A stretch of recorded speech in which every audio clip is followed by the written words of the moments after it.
بسم اللہ الرحمن الرحیم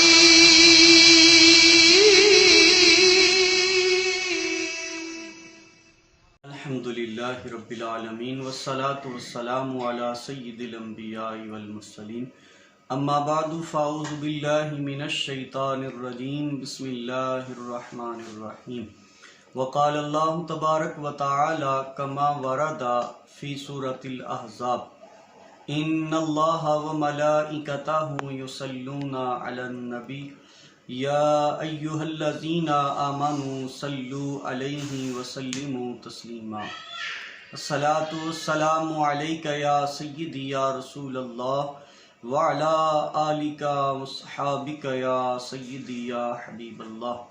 برادران اسلام، السلام علیکم ورحمۃ اللہ وبرکاتہ۔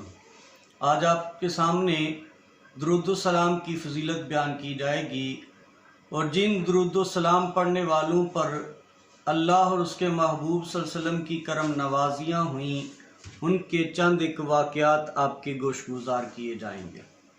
سب سے پہلے تلاوت کردہ آیت مبارکہ جسے آیت درود و سلام کہا جاتا ہے، جو سورہ احزاب کی آیت نمبر 56 ہے، اس کا ترجمہ سماعت فرمائیے۔ اللہ رب العزت نے اپنے محبوب پاک صلی اللہ علیہ وسلم کی شان پاک میں فرمایا، ان اللہ و ملائکتہ یصلون علی النبی، بے شک اللہ تعالیٰ اور اس کے سارے فرشتے نبی اکرم صلی اللہ علیہ وسلم پر درود بھیجتے ہیں۔ یا ایھا الذین آمنوا صلوا علیہ وسلموا تسلیما، اے ایمان والو تم بھی آپ صلی اللہ علیہ وسلم پر درود اور خوب سلام بھیجو۔ یہ آیت مبارکہ کا ترجمہ آپ کے سامنے پیش کیا گیا۔ دوستان عزیز، جن محبوب کریم صلی اللہ علیہ وسلم کے عاشقوں پر کرم نوازی ہوئی، ان میں ایک بہت بڑے بزرگ صوفی اور عالم مراکش کے ساتھ تعلق رکھنے والے وہ ہیں شیخ سلیمان جزولی رحمۃ اللہ تعالی علیہ۔ شیخ محمد بن سلیمان جزولی رحمۃ اللہ تعالی علیہ یہ ان عاشقوں میں سے ہیں کہ جن پر بڑی کرم نوازیاں ہوں۔ اور دوستان عزیز، درود و سلام کی برکات میں سے یہ بھی برکت ہے کہ جو عاشق کثرت سے اپنے نبی صلی اللہ علیہ وسلم پر درود و سلام پیش کرنے والا ہے، اس کا جو جسم ہے وہ قبر میں بھی سلامت رہتا ہے، اس کی جسم کو قبر کی مٹی کھا نہیں سکتی۔ اللہ تعالیٰ کا اس پہ یہ کرم اور فضل رحمت نازل ہوتی رہتی ہے۔ شیخ سلیمان جزولی رحمۃ اللہ علیہ نے اس درود و سلام کے حوالہ سے ایک پوری کتاب لکھی ہے جسے دلائل الخیرات کہا جاتا ہے۔ اس کو آج عرصہ ہوا اس کو لکھے ہوئے کم و بیش 1000 سال کے لگ بھگ ہو چکا ہے۔ 1000 سال کے اس عرصے میں اس کی بہت ساری شروحات بھی لکھی جا چکی ہیں۔ اللہ کے نبی صلی اللہ علیہ وسلم کے عاشق اس کتاب کو بطور ورد اور بطور وظیفہ استعمال کرتے ہیں۔ بالخصوص ہمارے مشائخ چشت نے تو اسے اپنے معمولات میں شامل کیا ہوا ہے۔ شیخ سلیمان جزولی رحمۃ اللہ علیہ اپنے ایک سفر کا واقعہ بیان کرتے ہیں کہ ایک جنگل میں سفر کر رہا تھا، نماز کا وقت آیا، پانی کہیں نظر نہیں آیا، تلاش کرتے کرتے ایک کمرہ نظر آیا، ایک چھوٹا سا گھر نظر آیا، ساتھ ہی کنواں تھا۔ جب کنویں میں جھانک کے دیکھا تو پانی بہت نیچے تھا، اور پانی آپ نکالنے کے لیے کوئی ڈول تلاش کرنے لگے۔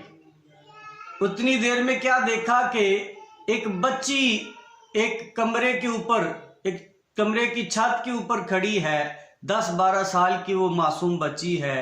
وہ دیکھ رہی ہے شیخ سلیمان جزولی رحمۃ اللہ علیہ ڈول تلاش کر رہے ہیں۔ وہ بچی جناب والا نیچے آئی، آ کر بزرگوں سے سلام لی، اور اس بچی نے اس کنویں میں اس طرح جھانک کر دیکھا اور اپنا لعاب ڈالا۔ لعاب ڈالنے کی برکت سے وہ کنویں کا پانی بلند ہو کر منڈیر پہ آ گیا۔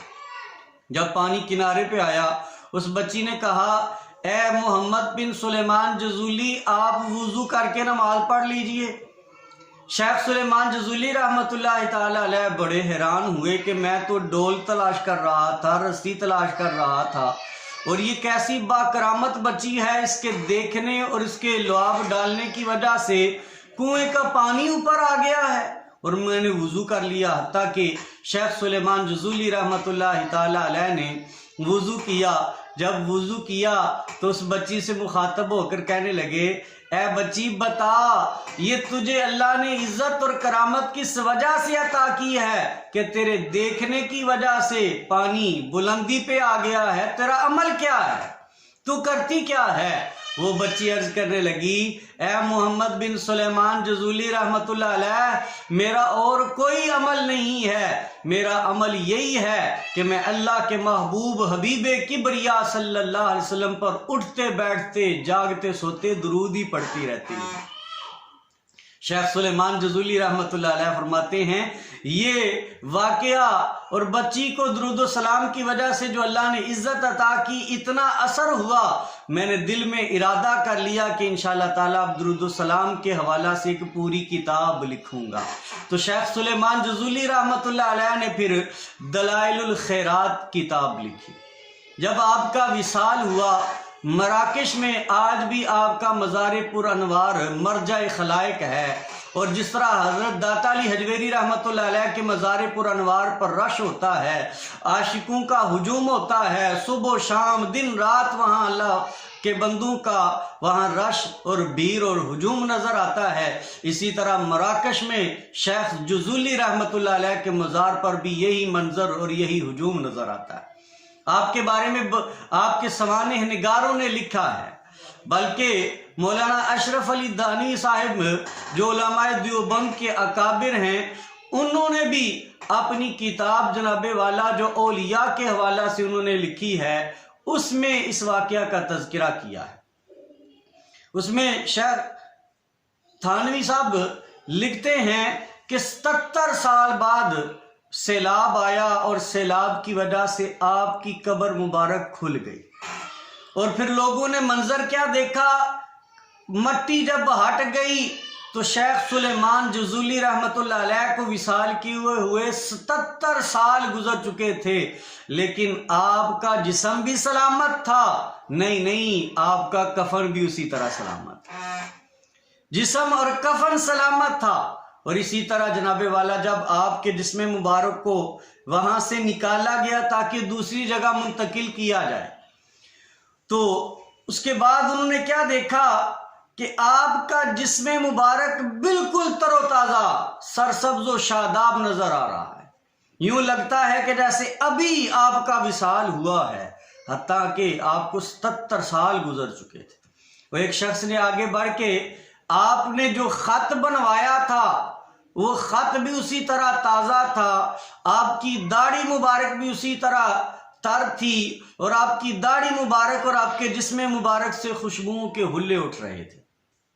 ایک شخص نے آگے بڑھ کے آپ کے رخسار پر اپنی انگلی رکھی، اور جب انگلی ہٹائی تو خون اسی طرح ظاہر ہوا جس طرح ایک زندہ انسان کا خون ظاہر ہوتا ہے۔ تو دوستان عزیز، شیخ سلیمان جزولی رحمت اللہ علیہ کو یہ جو ساری برکتیں بہاریں حاصل ہوئی ہیں، یہ درود و سلام کی برکت سے حاصل ہوئی۔ عاشقوں پہ جو کرم ہوئے ہیں وہ درود و سلام اس میں بڑا حصہ ہوتا ہے۔ شیخ عبداللہ بن حکم کہتے ہیں، میں نے امام شافعی رحمت اللہ علیہ کو خواب میں دیکھا۔ اس واقعہ کو امام شمس الدین سخاوی رحمت اللہ علیہ متوفہ 902 ہجری، انہوں نے اپنی کتاب القول البدیع میں صفحہ نمبر 258 اور 59 پہ انہوں نے اس واقعہ کو نقل کیا ہے، عربی کتاب میں۔ اس میں نقل کرتے ہیں، عبداللہ بن حکم نے حضرت امام شافعی رحمت اللہ علیہ کو خواب میں دیکھا اور پوچھا، اے مسلمانوں کے امام شافعی، اللہ نے آپ کے ساتھ کیا سلوک کیا ہے؟ امام شافعی رحمت اللہ علیہ فرماتے ہیں، میرے رب نے مجھ پہ رحم فرمایا، مجھے بخش دیا، اور جس طرح دلہن کو سجایا جاتا ہے اسی طرح مجھے سجا کر اللہ تعالیٰ نے جنت میں بھیج دیا، اور جنت میں میرے اوپر اسی طرح پتیاں اور پھول نچھاور کیے گئے جس طرح دلہن کے اوپر اور دلہے کے اوپر نچھاور کیے جاتے ہیں۔ عبداللہ بن حکم کہتے ہیں، میں نے پوچھا، اے امام شافعی رحمت اللہ علیہ، یہ کرم آپ پر ہوا کس وجہ سے؟ وجہ کیا بنی؟ حضرت امام شافعی رحمۃ اللہ علیہ فرماتے ہیں میں نے ایک کتاب لکھی تھی جس کا نام ہے الرسالہ، اور الحمدللہ یہ کتاب میرے پاس بھی موجود ہے، اور یہ کتاب حرمین شریفین سے میں لے کر آیا تھا۔ امام شافعی رحمۃ اللہ علیہ نے فرمایا اس میں نے ایک درود لکھا تھا، اور اس درود کو اللہ نے اتنا پسند فرمایا، اس درود کی برکت سے اللہ نے میری بخشش فرما دی ہے۔ عبداللہ بن حکم کہتے ہیں میں نے پوچھا خواب میں ہی اے امام شافعی بتائیے وہ درود کون سا ہے تاکہ اس درود سے میں بھی برکت حاصل کروں۔ امام شافعی رحمۃ اللہ علیہ نے فرمایا میں نے اپنی کتاب الرسالہ میں جو درود لکھا ہے وہ یہ ہے صلی اللہ علی محمد عدد ما ذکرہ الذاکرون وعدد ما غفل عن ذکرہ الغافلون۔ یہ درود و سلام عبداللہ بن حکم کہتے ہیں میں جب خواب سے بیدار ہوا، امام شافعی رحمۃ اللہ علیہ کی تصنیف کتاب الرسالہ کو میں نے جب کھولا تو جب پہلا ہی صفحہ کھولا مجھے یہی درود و سلام وہاں مل گیا، جس کی وجہ سے امام شافعی رحمۃ اللہ علیہ کے اوپر مہربانیاں ہوئی ہیں۔ تو دوستان عزیز جس پہ کرم ہوا، جس پہ مہربانی ہوئی، وہ جناب والا درود و سلام کی برکت سے ہوئی ہے۔ اس لیے عرض گزار ہوں کہ اگر کرم چاہتے ہو، فضل چاہتے ہو تو درود و سلام پڑھو۔ کسی عاشق نے کیا خوب کہا ہے، بڑی خوبصورت بات کی ہے کہ اللہ تعالیٰ کے کرم نوازیاں اور مہربانیاں چاہتے ہو تو درود و سلام کو اپنا وظیفہ، اپنا طریقہ اور اپنے شعار بنا لو۔ غموں نے تمہیں جو گھیرا ہے تو درود پڑھو، جو حاضری کی تمنا ہے تو درود پڑھو۔ اللہ تعالیٰ کی بارگاہ پاک میں التجا ہے اللہ تعالیٰ ہمیں بھی حضور کے ان عاشقوں میں شامل کرے جو ان کا شب و روز وظیفہ ہی درود و سلام ہے۔ وما علینا الا البلاغ۔